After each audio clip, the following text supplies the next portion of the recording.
ஓம் சாந்தி. இன்னைக்கு நம்ம சங்கர் பார்ட் வீடியோவில் சங்கர் பார்ட் 11 நம்ம பார்க்க போகிறோம். ஐயப்பனின் உலக படைப்பு 4, இஸ்லாம் 2, நோவாவும் கப்பல் பேழையும் அப்படிங்கிற டாபிக் தலைப்பில் நம்ம பேச போகிறோம். ஏற்கனவே நம்ம இஸ்லாம் 1 அப்படிங்கிற பேரில் நம்ம இஸ்லாம் தர்மத்தினுடைய பழைய ஏற்பாட்டில் இருக்கக்கூடிய ஆதாம் ஏவாள் பற்றிய ரகசியங்களை நம்ம சொல்லியிருந்தோம். போன வீடியோவுக்கு முந்தின வீடியோ நம்ம கொடுத்துருந்தோம். அந்த வீடியோவிலும் நம்ம ஆதாம் ஏவாள் பற்றிய முழு வாழ்க்கை வரலாறு பிரம்மகுமாரிகள் ரீதியாக ஏற்கனவே இறைவன் கொடுத்த அந்த ஞான அறிவுகளை நம்ம முரளி ஆதாரங்களோட நம்ம எக்ஸ்பிளைன் பண்ணியிருந்தோம். அந்த வீடியோவினுடைய கண்டினியூ தான் இது. நம்ம பார்ட் 9 என்ன சொல்லியிருந்தோம் அப்படின்னா, ஆதாம் ஏவாள் 2 பேர் வாழ்ந்தாங்க அப்படின்னு. அப்போ அவங்க எப்படி பிறப்பு நடந்தது அப்படிங்கிறத நம்ம அத்தியாத்மிக் ஈஸ்வரிய விஸ்வவித்யாலயத்தில் இருக்கக்கூடிய ரகசியங்கள் மூலமாக ஒப்பிட்டு விளக்கம் கொடுத்துருந்தோம். அந்த வீடியோவினுடைய கண்டினியூ தான் இந்த வீடியோ, நோவாவும் கப்பல் பேழையும் அப்படின்னு. அந்த வீடியோ பார்க்காதவங்க நான் டிஸ்கிரிப்ஷனில் லிங்க் கொடுக்குறேன். அந்த லிங்கை பார்த்துட்டு அதன் பிறகு இந்த நோவாவின் வாழ்க்கை வரலாறு தெரிந்து கொள்ளுங்க. இது ஒன்றுக்கொன்று கனெக்ட்ல தான் வரும்.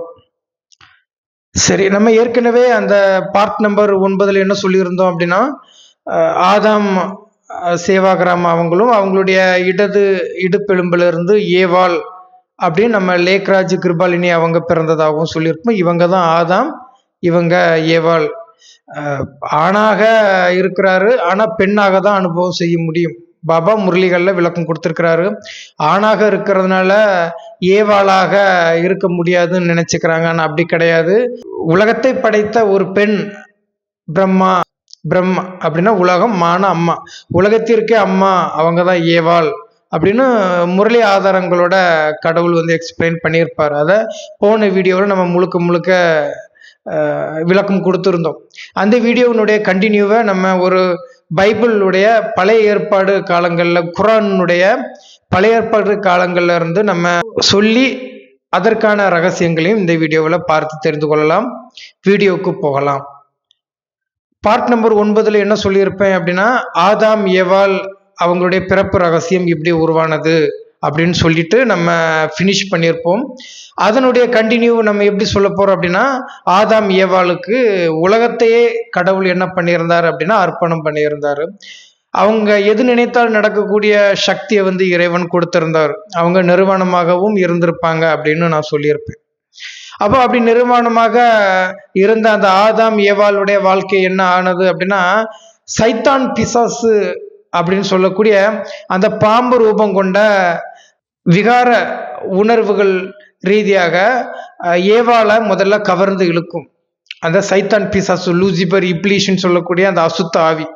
அப்போ ஏவாளை கவர்ந்து இழுத்து கடவுள் உங்களை ஏமாத்திட்டாரு.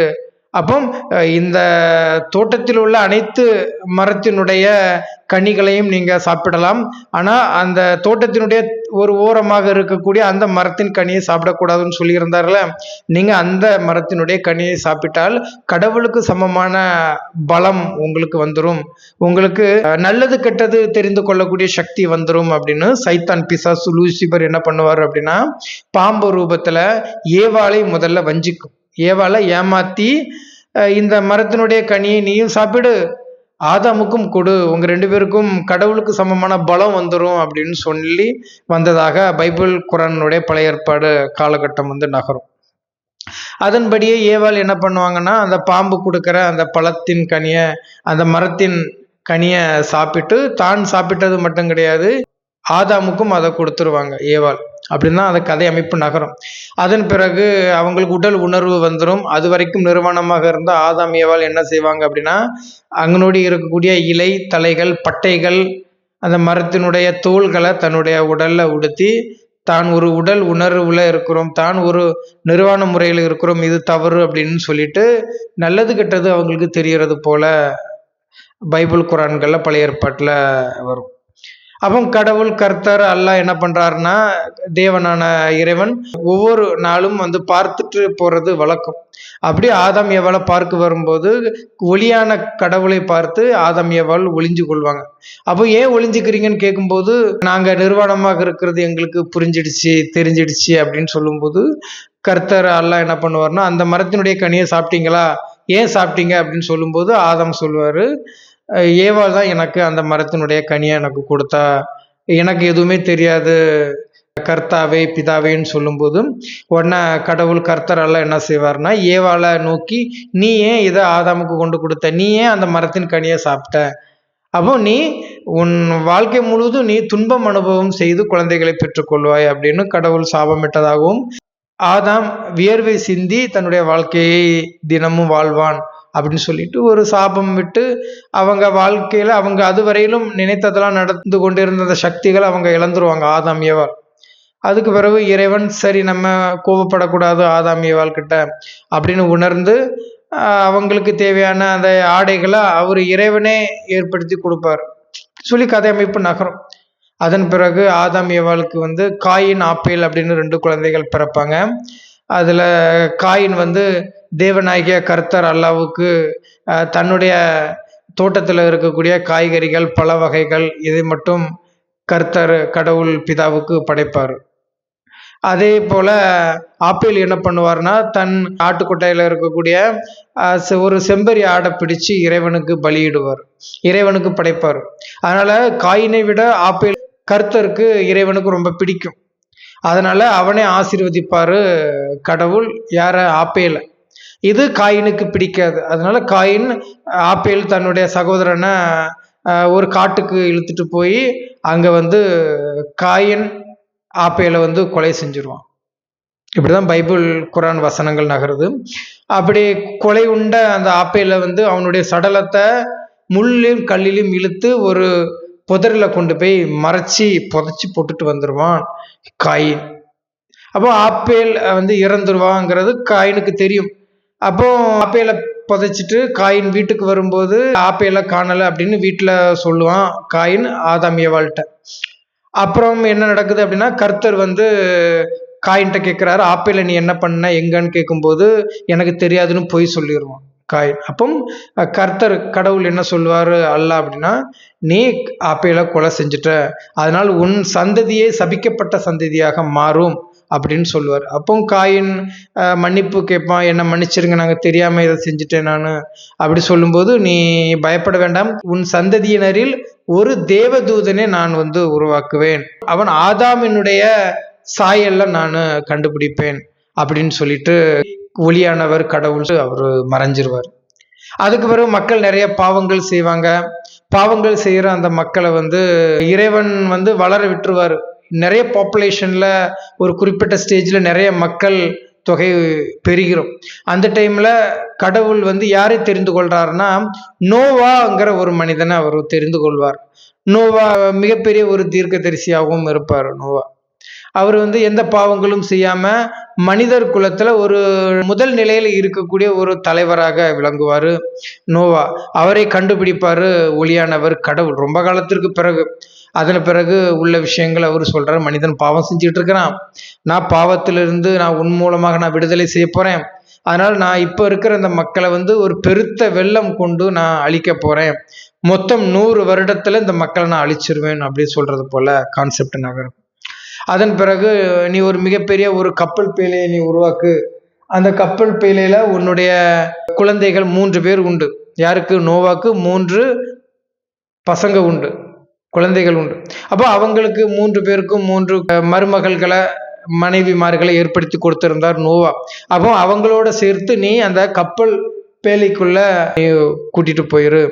அதன் மட்டும் கிடையாது, எல்லா ஜாதி இனங்கள்லையும் இருக்கக்கூடிய பறவை இனங்கள், விலங்கினங்கள், தாவர இனங்கள், எல்லா இனங்களையுமே நீ அந்த பேலைக்குள்ள கப்பல் பேலைக்குள்ள நீ அடைத்து அதுக்கு பிறகு ஒரு 40-45 நாட்கள் கடும் மழை மின்னல்கள் வரும், வெள்ளப்பெருக்கு வரும், அதுல இந்த உலகம் ஒட்டுமொத்த உலகமும் அழியும், உன் சந்ததியினர் மட்டும் ஆசீர்வதிக்கப்பட்டவராக இருப்பாங்க அப்படின்னு சொல்லிட்டு அதுக்கு பிறகு ஒரு 40 நாள் மிகப்பெரிய வெள்ளங்கள் வரும். அதன் பிறகு ஒரு 7 நாள் அவங்க வந்து அந்த கடல்ல அப்படியே மிதக்கிறது மாரி இருக்கும். அதன் பிறகு அங்கே ஒரு தூரத்தில் நிலப்பரப்பு தோற்றமளிக்கும் ஒரு பாறை போன்ற ஒரு மலைப்பகுதிகள் போய் அந்த படகு கப்பல் பேழையை தட்டி நிற்கும். அந்த டைமில் அது கொஞ்சம் கொஞ்சமாக நீர் மட்டங்கள் குறைந்து அங்கே இருக்கக்கூடியதில் நிலப்பரப்புகளில் நோவாவினுடைய 3 குழந்தைகளும் அவங்களுடைய மனைவிகளும் சொல்லிட்டு ஒரு மிகப்பெரிய சந்ததியினரை வந்து இறைவன் வந்து உருவாக்குவார். அப்போ அந்த மக்களை உருவாக்கும் போதே தேவனாகிய கர்த்தர் என்ன சொல்லியிருப்பார் அப்படின்னா, நான் ஒரு உடன்படிக்கை செய்து கொடுக்குறேன், இனி நான் இந்த உலகத்தை அழிக்க மாட்டேன், உன் மூலமாக உன் சந்ததிகள் பல்கி பெருகணும் அப்படின்னு சொல்லிட்டு பத்திரம் மாரி ஒரு நம்பிக்கைக்கான ஒரு அக்ரிமெண்ட் மாரி அவர் சைன் போட்டு கொடுத்துட்டு போகிறது போல பைபிள் குரானில் வந்து பல ஏற்பாடு நிறைவு பெறும். இப்படி நோவா மூலமாக இந்த உலகத்தை வந்து ஈஸியாக உருவாக்கியிருந்தார் கடவுள், கர்த்தர், அல்லாஹ் அப்படின்னு சொல்லிட்டு அந்த மதங்கள் ரீதியாக ரகசியங்கள் வந்து ஒளிஞ்சிருக்கும். இதுதான் கான்செப்ட். இன்னைக்கு நம்ம பார்க்க போகிற வீடியோவினுடைய கான்செப்டே நோவாவும் கப்பல் பேழையும். நோவாவும் கப்பல் பேழையும் எப்படி உருவானதுங்கிற ரகசியங்கள் தான். சரி, இனிதான் நம்ம வீடியோக்கு போக போகிறோம். இவ்வளோ நேரம் நம்ம கதை சொல்லிட்டோம் பார்த்தீங்களா, சிம்பிள் ஒரு கதை மாதிரி தான் இருக்கும். ஆனால் இதன் ரீதியாக நம்ம உணரக்கூடிய ரகசியங்கள் யாருக்கும் தெரியாது, இதை கண்டே பிடிக்க முடியாது. அப்போ இந்த வீடியோ சேனல் மூலமாக நீங்கள் எளிதாக கண்டுபிடிச்சிட்டீங்க.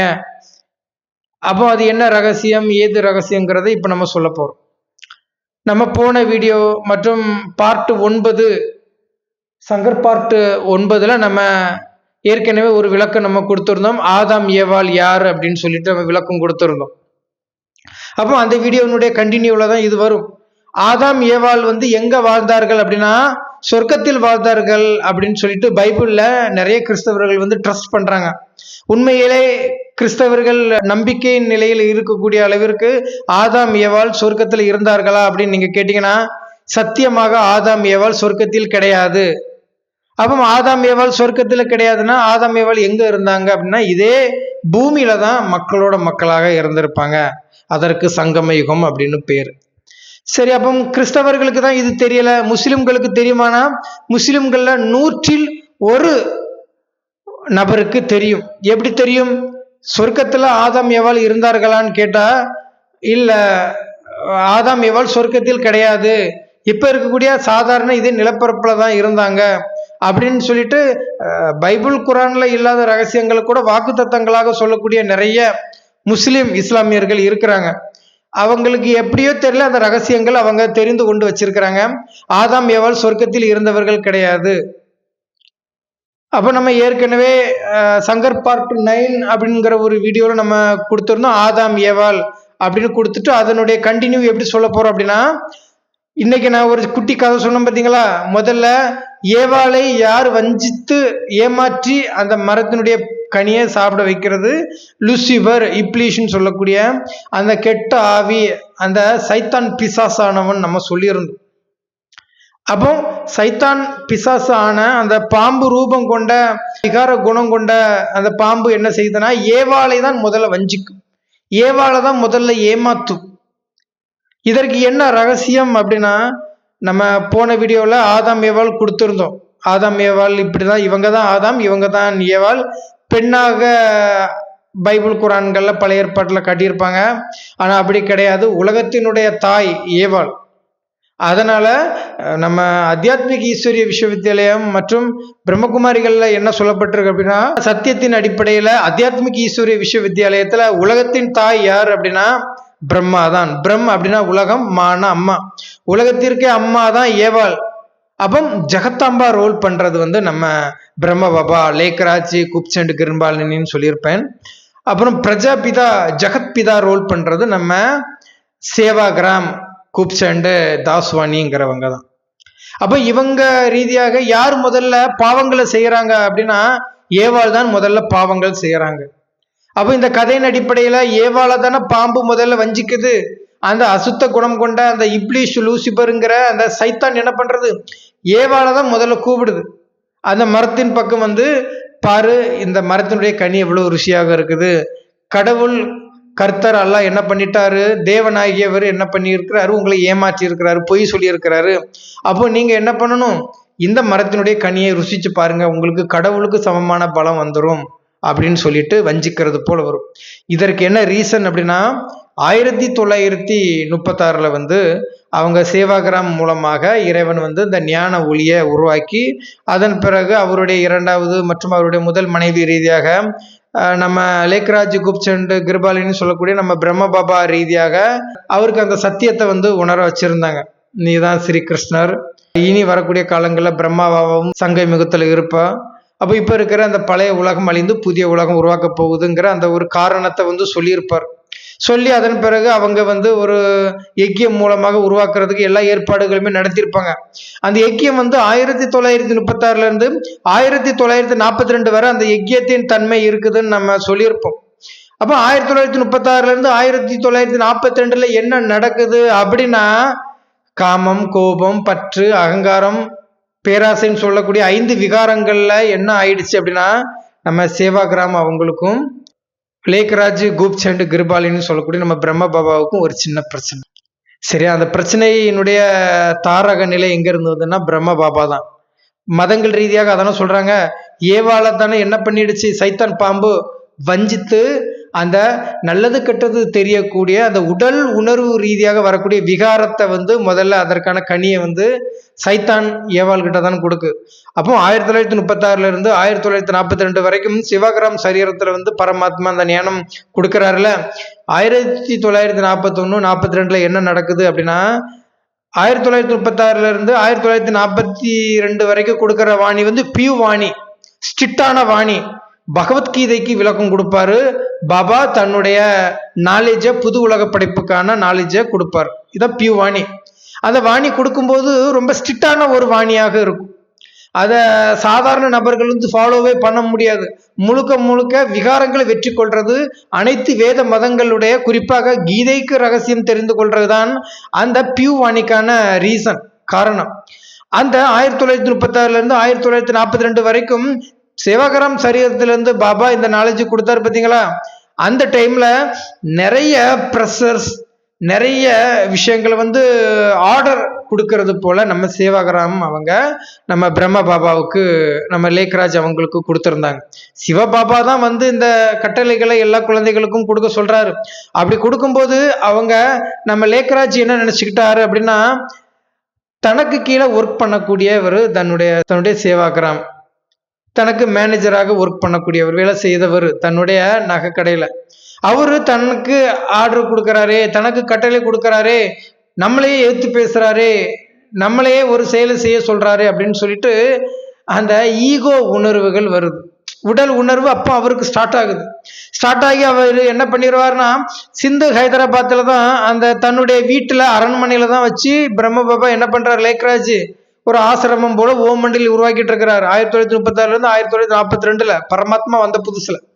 அப்போ அந்த டைம்ல என்ன ஆயிடுச்சுன்னா, கோபிச்சுட்டு அவர் எங்க போயிருவாரு, கராச்சியில தன்னுடைய என்ன ஒரு அரண்மனை ஒன்று இருந்துச்சு, கெஸ்ட் ஹவுஸ் மாதிரி, அங்க அவரு எஸ்கேப் ஆகி போயிட்டார். எப்போ 1941 42 அவரு போயிட்டார்.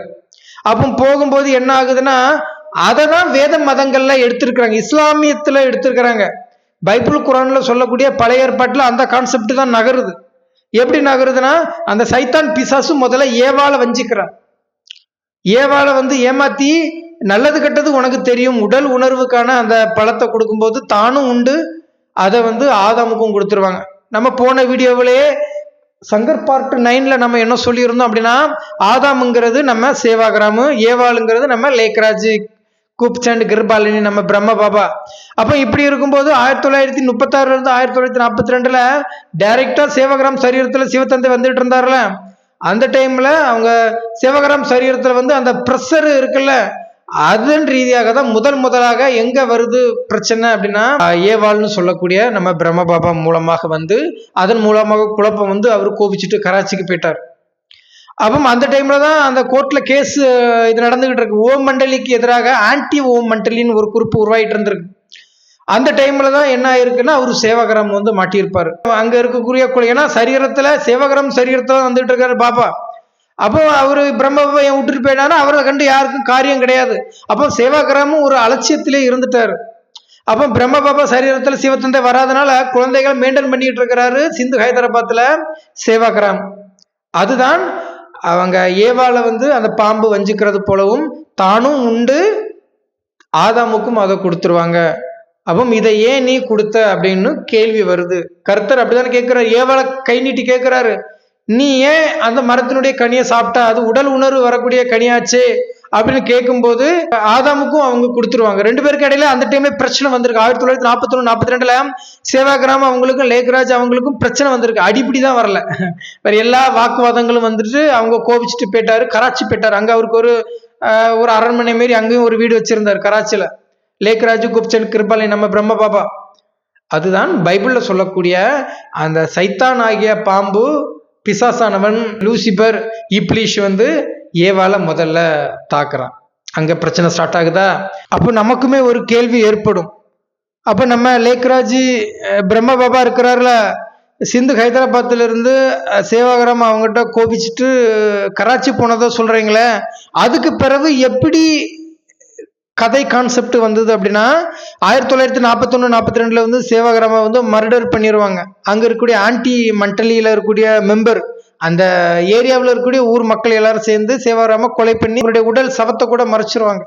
அப்படி இருக்கும்போது அந்த பிரச்சனை எதனால வருது அப்படின்னா, அங்கனோடி இருக்கக்கூடிய பெண்கள் எல்லாருமே சிந்து ஹைதராபாத்ல அவங்களுடைய வீட்டுல போய் நாலேஜ் அடைஞ்சிட்டு இருந்தாங்க. பிரம்ம பாபா வீட்டுக்கு தானே வந்தாங்க. கொல்கத்தாவில் நடந்த சம்பவத்துல இருந்து சிந்து ஹைதராபாத் தானே கூட்டிட்டு வருவாரு பிரம்ம பாபா. சேவாகிராம் அவங்களுடைய மனைவி தன்னுடைய அக்கா எல்லாத்தையும் கூட்டு வந்தார்ல. அப்போ அங்க சம்பவம் நடக்கும்போது தான் 1941 சேவாகிராம கிட்ட கோவிச்சுட்டு சிந்து ஹைதராபாத்ல இருந்து கராச்சி போயிடுவார் தன்னுடைய ஒரு பங்களாவுக்கு. நம்ம லேக்ராஜி பிரம்ம பாபா அங்க போய் அவரு நல்லா சேஃப் ஆயிப்பாரு. அப்போ இங்கு நம்ம சேவாகிராம அந்த பிரச்சனையில மாட்டி சேவாகிராம் இறந்துருவாங்க. இறக்குறதுக்கு முன்னாடி என்ன நடக்கும் அப்படின்னா, அந்த யஜ்யத்துக்கு கிளாஸுக்கு போயிட்டு இருந்தாங்களா மாதாச்சி பெண்கள் சிஸ்டர்ஸ் எல்லாம், அவங்களாம் அந்தந்த வீட்டுல இருக்கக்கூடிய ஆண்கள் இருக்கிறாங்களா வீட்டுக்குள்ள லாக் போட்டு வெளியே பூட்டி வச்சுட்டு தான் அந்த பிரச்சனைகள் மேக் பண்ணியிருந்தாங்க. பெரிய பிரச்சனை, கோர்ட்டு கேஸ்லாம் வந்துச்சு, கொலை கேஸ் பார்த்தீங்களா. அப்போ அந்த டைம்ல அங்கனோடி இருக்கக்கூடிய ஏதோ ஒரு மாதாஜி கொலையெல்லாம் பண்ணி கோர்ட்ல கேஸ் நடந்த அந்த பீரியட்ல அவங்க யார் யார் வீட்டிலலாம் பூட்டி வச்சிருந்தாங்களோ அந்த மாதாச்சி பெண்களை திறந்து விட்டுட்டாங்க அவங்களுடைய வீட்டினுடைய கதவை. எல்லாரும் ஒட்டுமொத்தமாக எங்க வந்துட்டாங்க, சிந்து ஹைதராபாத்ல இருந்து அவங்களுடைய பழைய பங்களாவுக்கு தேடி வந்துட்டாங்க. ஏன்னா அவர் தான் ஸ்ரீகிருஷ்ணர். ஏன்னா 1936 இருந்து 1942 வரைக்கும் நாலேஜ் கொடுக்கும்போது ஸ்ரீகிருஷ்ணர் மூலமாக எல்லா ரகசியங்கள் வெளிப்படும். ஏன்னா அவர் கூட தான் நீங்க இருக்கணும்னு தான் பாபா அந்த நாலேஜை சேவாகிராம் மூலமாக கொடுத்துட்டு இருந்தாங்க. அப்போ அவர் கராச்சியில தன்னுடைய பங்களாவில் போய் செட்டில் ஆயிட்டாருங்கிறது அந்த மாதாட்சிகளுக்கு தெரிஞ்சு சிந்து ஹைதராபாத்ல இருந்து கராச்சிக்கு ஓடிட்டாங்க. புருஷனும் வேண்டாம் யாருமே வேண்டாம்னு சொல்லிட்டு தூக்கி உதறி அடிச்சுட்டு எல்லாருமே சிந்து ஹைதராபாத்ல இருந்து கராச்சி போயிட்டாங்க. அதன் பிறகுதான் 1942 இருந்து 1947 வரைக்கும் சேவாகிராமுடைய இரண்டாவது மனைவி சரீரத்துல பாபா வந்தது. அதன் பிறகு 1947-46 சேவாகிராம் அவங்களுடைய முதல் மனைவி, இரண்டாவது மனைவி. சேவாகிராம் அவங்களுடைய முதல் மனைவி நம்ம பிரம்ம பாபாவுடைய அக்கா தானே சொல்லியிருந்தேன். அவங்க அந்த ரெண்டு பெண்களுமே என்ன நடந்துன்னு தெரியல, வெவ்வேறு காலகட்டங்கள்ல ஒரே வருடங்கள்ல அவங்களும் டெத் ஆயிட்டாங்க, பாஸ்ட் ஆயிட்டாங்க. அப்புறம் 1947 தான் பிரம்ம பாபா சரீரத்துல சிவத்தந்தை வந்தாரு. அப்புறம் கராச்சியில இருந்து இன்றளவு சொல்லக்கூடிய நம்ம மவுண்ட் அபு ராஜஸ்தானுக்கு 1950-51 பீரியட்ல அவங்க வந்துட்டாங்க. அங்கேயுமே பிரச்சனைக்கு கருவுறுத்துட்டு இருந்ததுதான். அப்ப இப்படிதான் இது இயக்கியம் கனெக்ட் ஆகுது. இந்த ரகசியம் உங்களுக்கு புரிஞ்சுதா?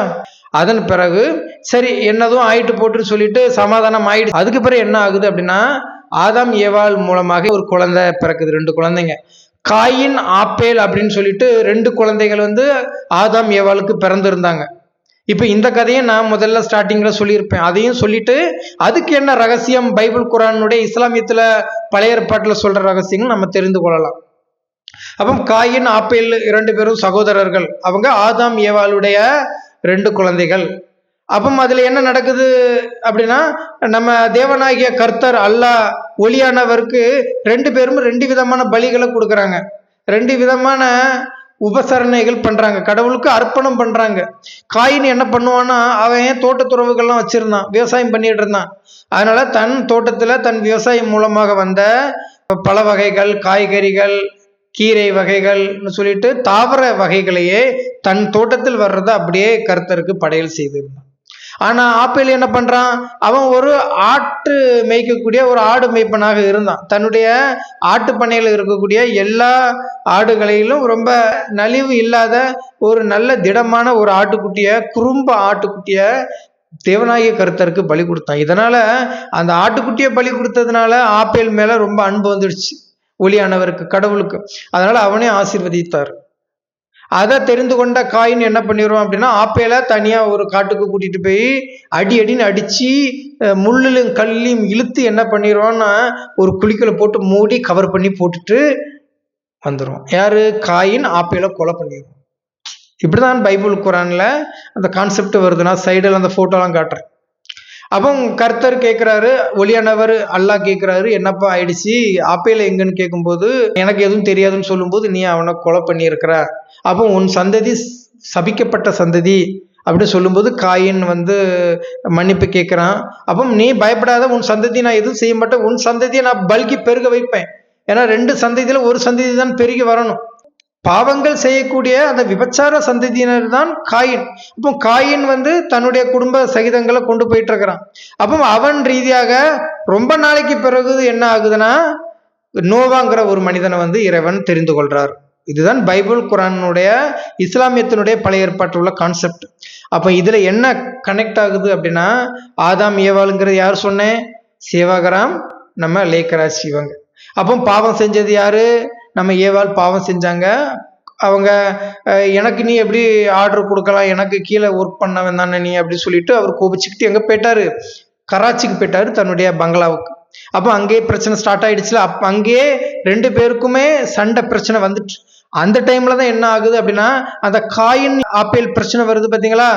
அது எங்க இருந்து வர்ற பிரச்சனை அப்படின்னா, ஆன்டி ஓம் மண்டலின்னு ஒரு குரூப் உருவாகி இருந்தது. இந்த ஓம் மண்டலிக்கு எதிராக சிந்து ஹைதராபாத்ல வீட்டில் வச்சு ஒரு ஆசிரமம் போல நம்ம லேக்ராஜ் நம்ம பிரம்ம பாபா உருவாக்கி வச்சிருந்தாரு.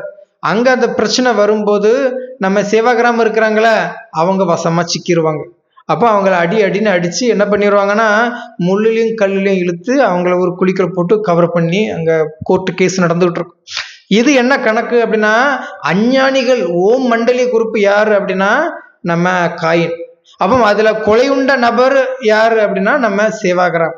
அப்போ தேவனாகிய கர்த்தருக்கு யார ரொம்ப பிடிச்சிருந்து அப்படின்னா ஆப்பேல ரொம்ப பிடிச்சிருந்து. ஆப்பேலு வேதாகமத்தினுடைய முதல் விசுவாசி. நான் போட்டோ கொடுக்குறேன் பாருங்க. வேதாகமத்தினுடைய முதல் விசுவாசி யாரு? ஆப்பேல்.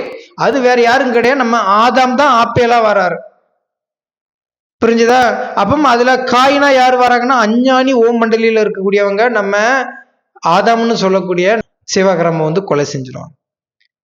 அப்ப நீங்க கேட்கலாம், அப்போ பைபிள் குரான்ல இஸ்லாத்தியத்துல பழைய ஏற்பாட்டுல சொல்றது ஆதாம டைரக்டா கொண்டு இருந்தாங்க அப்படின்னு சொல்ல வேண்டியது தானே? அது ஏன் ஆப்பேல கொல்றது போல காயின் கொல்றான்? அப்போ வேத மதம் பொய்யானா? கிடையாது. ஆதாம் ஏவாள் இவ்வுலகத்தில் படைக்கப்பட்ட முதல் நபர் அப்படின்னா அப்போ அவங்களை யாரு கொலை செய்வான்னு ஒரு காலகட்டங்கள் மனிதனிடையே கேள்விகள் ஏற்படும். ஆதாம் ஏவாள் இவ்வுலகின் முதல் மனிதன். அப்போதுதான் கர்த்தர் உலகத்துல அந்த 7 நாள் படைப்புக்கு பிறகு ஆதாம் ஏவாளை உருவாக்குறாருன்னா அவங்களுக்கு முன்னாடி நபர்கள் யாரு அவங்களை கொலை செய்யறான்னு கேள்விகள் வரும். அதனாலதான் அதுல இருந்து ஒரு 2 பிரிவு மக்கள் உருவானது போல காட்டியிருப்பாங்க.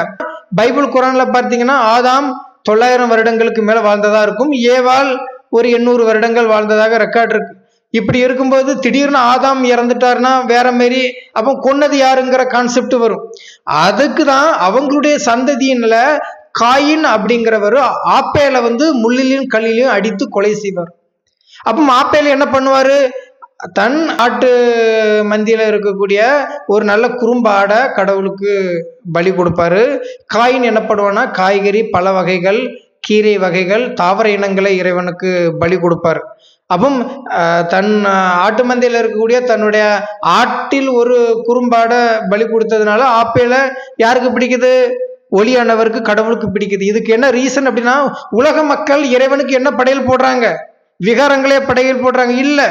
அவங்ககிட்ட இருக்கக்கூடிய அரிசி, பருப்பு, பணம், அவங்ககிட்ட இருக்கக்கூடிய வேற ஏதாவது ஒரு பல வகைகளையும் சாப்பாடு பொங்கிதான் இறைவனுக்கு படையல் வைக்கிறாங்க. கோயில் குளங்கள்ல அப்படித்தானே வைக்கிறாங்க. அது இறைவனுக்கு உகந்தது கிடையாது. காய்கறிகள்ல வைக்கக்கூடிய படையல்கள் பக்தி மார்க்க படையல். ஆனா ஆப்பேல் என்ன பண்றான்னாக்கி தன் ஆட்டு மந்தையில இருக்கக்கூடிய அந்த குறும்பாடை பலி கொடுத்ததா சொல்லப்படுது பார்த்தீங்களா, பைபிள் குரான்ல இருக்கக்கூடிய பழைய ஏற்பாட்டுல. அப்ப இதுக்கு என்ன ரீசன்னா, தண்ணியில் இருக்கக்கூடிய விகாரங்கள்ல அந்த இரத்த பலியை அவன் கொடுக்குறான்.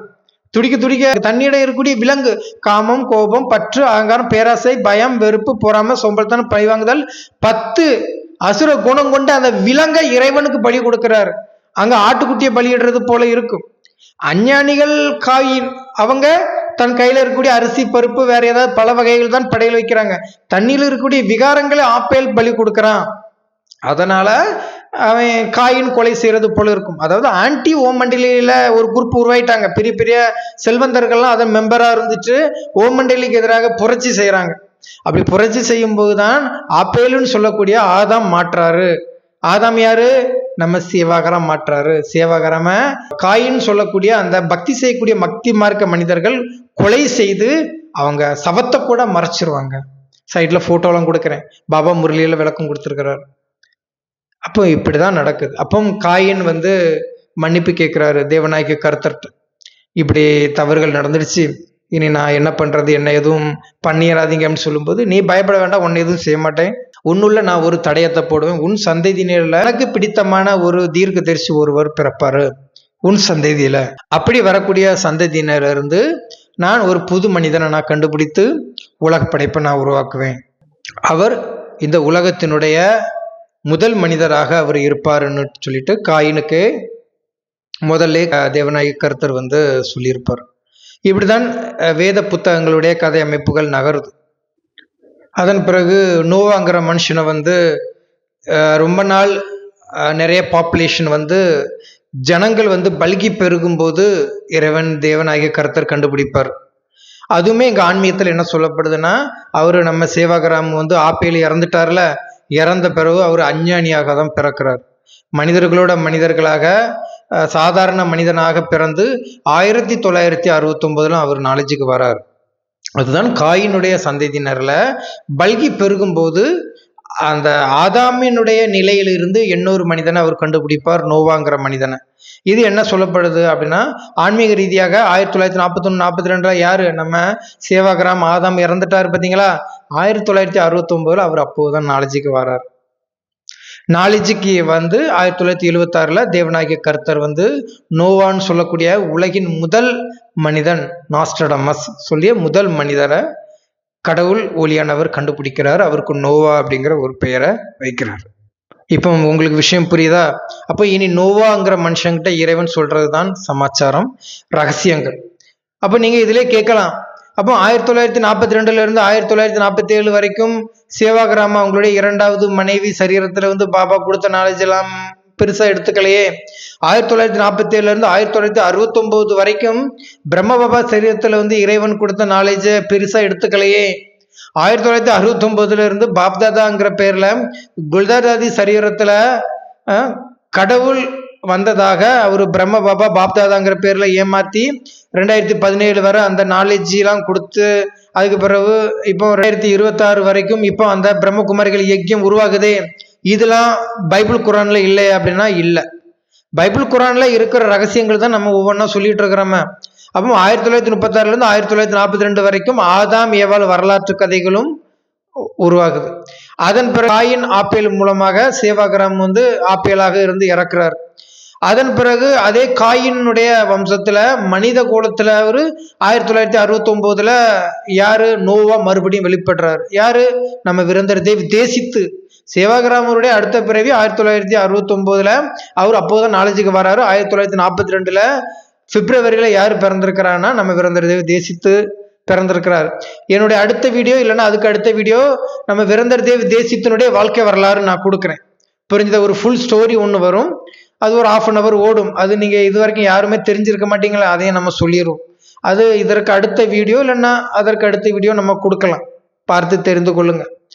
அப்போ 1969 நாலேஜுக்கு வராரு விரந்தர் தேவ் தேசித்து. 1976 அவர் உடல்ல இவ்வளவு செயல்களை செய்தது கடவுள் தான்ங்கிற ரகசியம் தெரிந்து 2026 வரைக்கும் இன்றளவும் அவர் மூலமாக மறைமுகமாக நாலேஜ்லாம் 2017 வரைக்கும் அவர் ஓப்பன் வைஸ் நாலேஜ் கொடுத்தாரு. அதுக்கு பிறகு அவர் குப்தமாகி 2026 வரைக்கும் ஆன்லைன்ல கிளாஸ்லாம் நடந்துகிட்டு தான் இருக்கு.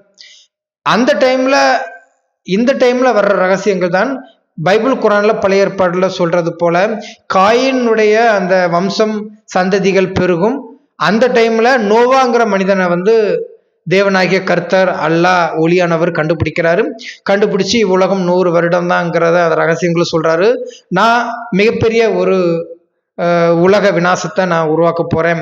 மிகப்பெரிய வெள்ளம் இவ்வுலகம் அழியும். 40 நாட்கள் கடும் வெள்ளங்கள்ல இந்த உலகம் இருக்கும். 7 நாட்கள் கடுமையான மலைகள் பொழியும். அப்போ அந்த 40 நாள் முடியும் போது நிலப்பரப்பு ஒன்று வெளிப்படும். அந்த நிலப்பரப்பு ஒரு கல் சுவர் போன்ற ஒரு அமைப்புகளாக இருக்கும். அங்கு உன் சந்ததிகளை நீ இறக்கி விடு நோவா. இப்ப இருக்கிற மனிதர்கள் நான் அழித்து பஸ்வம் செய்ய போறேன். எல்லாருமே பாவங்கள்ல ஈடுபடுறாங்க.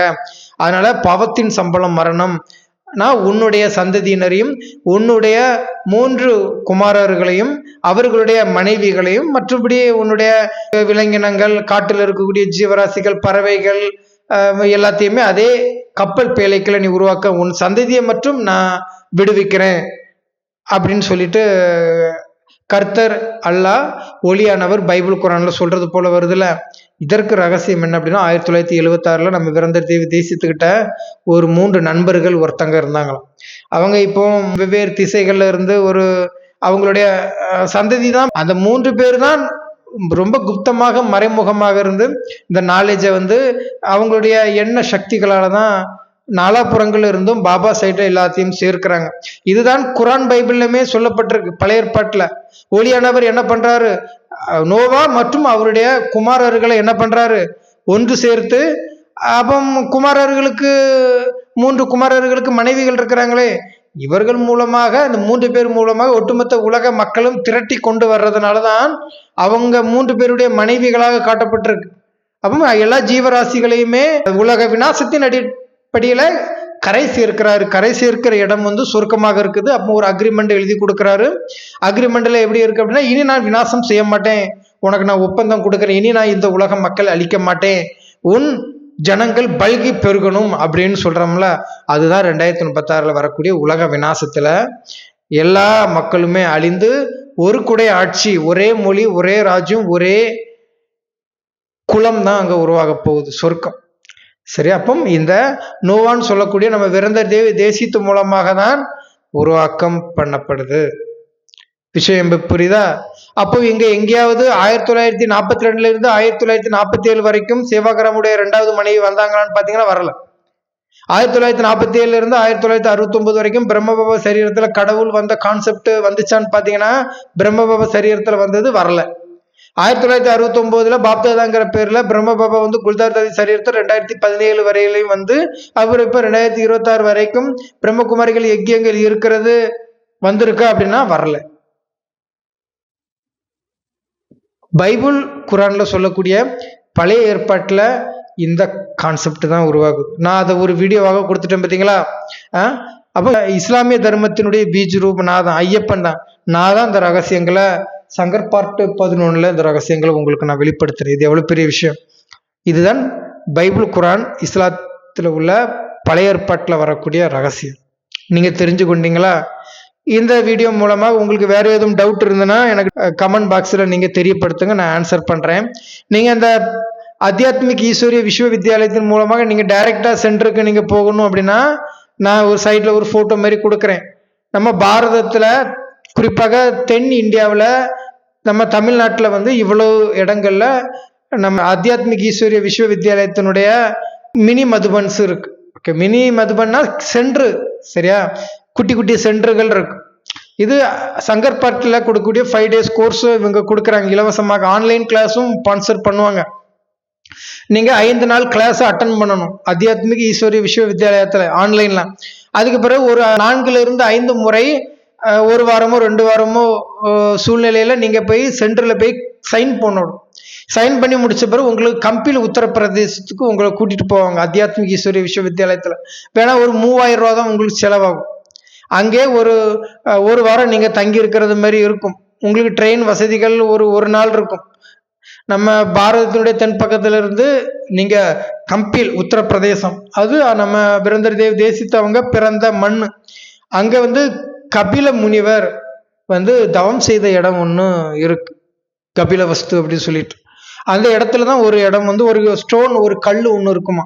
அங்கதான் அந்த 2.25 + 2.25 4.5 லட்சம் பேர் வந்து உட்கார்ந்து இருப்பாங்க. அந்த இடம் தவிர மீதி எல்லா இடங்களும் அழிஞ்சிரும். விஷயம் புரியுதா? அப்ப நீங்க அந்த கம்பில் 2028க்கு முன்னாடி யாரெல்லாம் போறாங்களோ அத்தனை பேரும் ராஜாக்கள். ராணித்தேன்னு பார்த்து 2028ல நடந்துருச்சுன்னா அதன் பிறகு வரக்கூடியவங்க எல்லாம் ராணிக்கள் தான் ஆவாங்க. ஆணா இருந்தாலும் ராணிக்கள் ஆவாங்க. அப்ப இது எப்படி வரணும்னா அந்த 2036ல அவங்க ஒரு 4.5 லட்சம் பேர் உயிரோட இருப்பாங்க. அப்ப அவங்களுடைய சரீரம் வந்து பனிகள்ல மோதி என்ன ஆகும் அப்படின்னா புது புது ஆறுகான்கள் வந்து 2028க்கு பிறகு நம்ம வேதாந்தி பேகன் அம்மா கூட வரக்கூடியவங்க வந்து ராணியினுடைய உடல்கள், ஆணா இருந்தாலும் ராணி உடல் வந்துடும். ஏன்னா ஆத்மா ஆண் பெண்க்கு அப்பாற்பட்டு தான் இருக்கு. ஞானத்தின் அடிப்படையில பாபா கொடுக்குற ப்ராசஸ் அப்படிதான் இருக்கும். இதெல்லாம் தெரிஞ்சுக்கிட்டவங்க தான் ஆண் பெண் ராஜா ராணி சரீரத்தையும் எடுக்கவும் முடியும். அது மட்டும் கிடையாது. உங்களுக்கு எதுவும் டவுட் அப்படின்னா சைட்ல நான் பிபிகே ஆதித்தன் பிரதருடைய நம்பரும் நான் கொடுத்துருக்கிறேன்.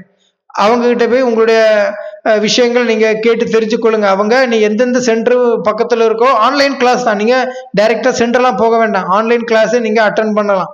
உங்களுக்கான பிராப்தி பாக்கிய பலன்களை நீங்க தெரிந்து கொள்ளலாம். சரியா? அப்போ இஸ்லாமிய தர்மத்தினுடைய பீஜ் ரூபாகிய ஐயப்பன் ஆகிய நான் தான் இந்த சரியான ரகசிய கதைகளை உங்களுக்கு சொல்லியிருக்கிறேன்.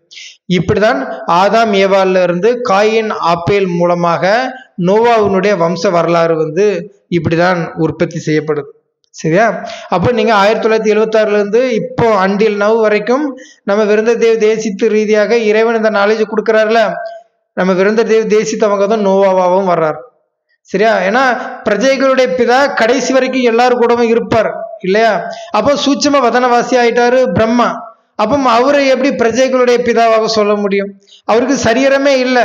இன்னும் கேட்டீங்கன்னாக்கி அந்த அட்வான்ஸ் பார்ட்டியில் இருக்கக்கூடிய ஒரு அப்பா அம்மாவுக்கு தான் அவரு நம்ம பிரம்ம பாபா அம்மா கிருஷ்ணர் ராதையாக பிறக்கிறாங்க. அப்போ அவங்க எப்படி பிரஜைகளுடைய பிதாவாக முடியும்? அப்போ பிரஜைகளுடைய பிதா வந்து எப்படி எல்லாருக்கும் பிதாவாக இருப்பாங்க, எனி டைம் இந்த உலகத்துல இருப்பாங்க. அப்போ நம்ம பிரம்ம பாபா அப்படி கிடையாது. 1969ல இருந்து சரீரம் விட்டுட்டாரு. அப்போ அவர் அன்றிலிருந்து ஒரு கிட்டத்தட்ட ஒரு 60 வருடங்கள் என்ன பண்றாரு நம்ம பிரம்ம பாபா? அவரு சூட்சும வதனவாசியா தான் கடைசி வரைக்கும் இருக்கிறாருன்னு அர்த்தம். அப்போ அவர் எப்படி பிரஜைகளுடைய பிதாவாக முடியும்? இன்னும் கேட்டீங்கன்னா நம்ம பிரம்மா, அவரே பிரம்மா கிடையாதான்.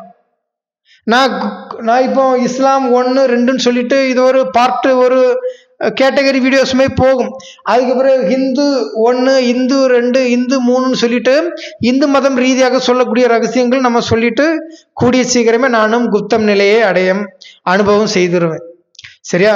அப்போ இன்னைக்கான வீடியோக்கான ரகசியங்கள் இதுதான். அப்போ இது நான் அடிச்சு கொள்றேன் பார்த்தீங்களா, காயின்னு ஆப்பையில கொண்டுருவான். அப்போ இந்த ரகசியங்கள் தான் நான் ஏற்கனவே சொன்னேன். அப்போ ஆதாம கொள்றது போல ஏன் காட்டல அப்படின்னா அது ஒரு ரகசியத்தின் அடிப்படையில். இப்ப நான் தான் சொல்லிட்டேனே இந்த ரகசியங்கள். நான் சொல்ற போது இந்த ரகசியங்களை தான் மறுபடியும் புத்தகங்கள் அவங்க எழுத போறாங்க. அப்போ ஆப்பேல கொள்றது போல, ஆப்பேல் யாரு? வேதாகமத்தின் முதல் விசுவாசி யாரு? ஆதாம் தான். சரியா? பைபிள்ல சொல்லப்படக்கூடிய குரான்ல சொல்லக்கூடிய மிகப்பெரிய போதகர் யாரு அப்படின்னா ஆதாம் தான். அவர் தான் ஆப்பேலாகவும் வராரு. அப்போ அவரை அடிச்சு கொள்றது போல கான்செப்ட் இருக்கும். ஏன்னா வேத மதங்கள்ல ஒரு ரகசியங்களை தான் அவங்க வெளிப்படுத்துறதுக்காக கொண்டு வந்துட்டு இருப்பாங்க. அப்போ இந்த பைபிள் குரான்ல சொல்லப்படுறது அத்தியாத்மிக ஈஸ்வரிய விஸ்வ வித்யாலயத்தினுடைய ரகசியங்கள் மட்டும்தான் வரும். பிரம்ம பாபாவோ நம்ம பிரம்மகுமாரிசு இயக்கமோ எதுவுமே பைபிள் குரான்கள்ல இடம் பெறாது.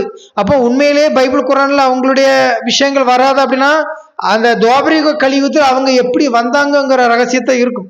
ஏன்னா இறைவன் கிட்ட நாலேஜ் அடையாதவங்களை பற்றி பைபிள் குரான்களை போட்டிருக்க மாட்டாங்க. துவாபரிகத்துல நரகம் ஸ்டார்ட் ஆகும். அந்த நோவாவுடைய வம்சம் வல்கி பெருகி அதற்கு பிறகு முதல் இறை தூதராக ஆபிரகாம் இப்ராஹிம கர்த்தர் தெரிந்து கொள்வார் அப்படின்னு சொல்லிட்டு துவாபரிகத்துல இருந்து தான் நம்ம பிரகாசமணி தாதியினுடைய பார்ட் ஸ்டார்ட் ஆகுது. நம்மளுடைய அடுத்த வீடியோவில் நம்ம ஒரு கான்செப்ட் கொடுப்போம். ஒன்று ஆபிரகாமை பற்றி மேபி கொடுக்கலாம். சரியா? அப்போ அந்த ஆபிரகாம்ல இருந்து இயேசு எப்படி வந்தாரு, முகமது நபி எப்படி வந்தாங்க, புத்தர் எப்படி வந்தாரு, ஆபிரகாம்ல இருந்து தான் எல்லா சந்ததிகளும் வரும். அப்போ அது என்ன கான்செப்டுங்கிறத துவாபர யுகத்துல இருந்து ஸ்டார்ட் ஆகுறத நம்ம என்னுடைய அடுத்த பார்ட் வீடியோக்கள்ல தெரிந்து கொள்ளலாம். ஓம் சாந்தி.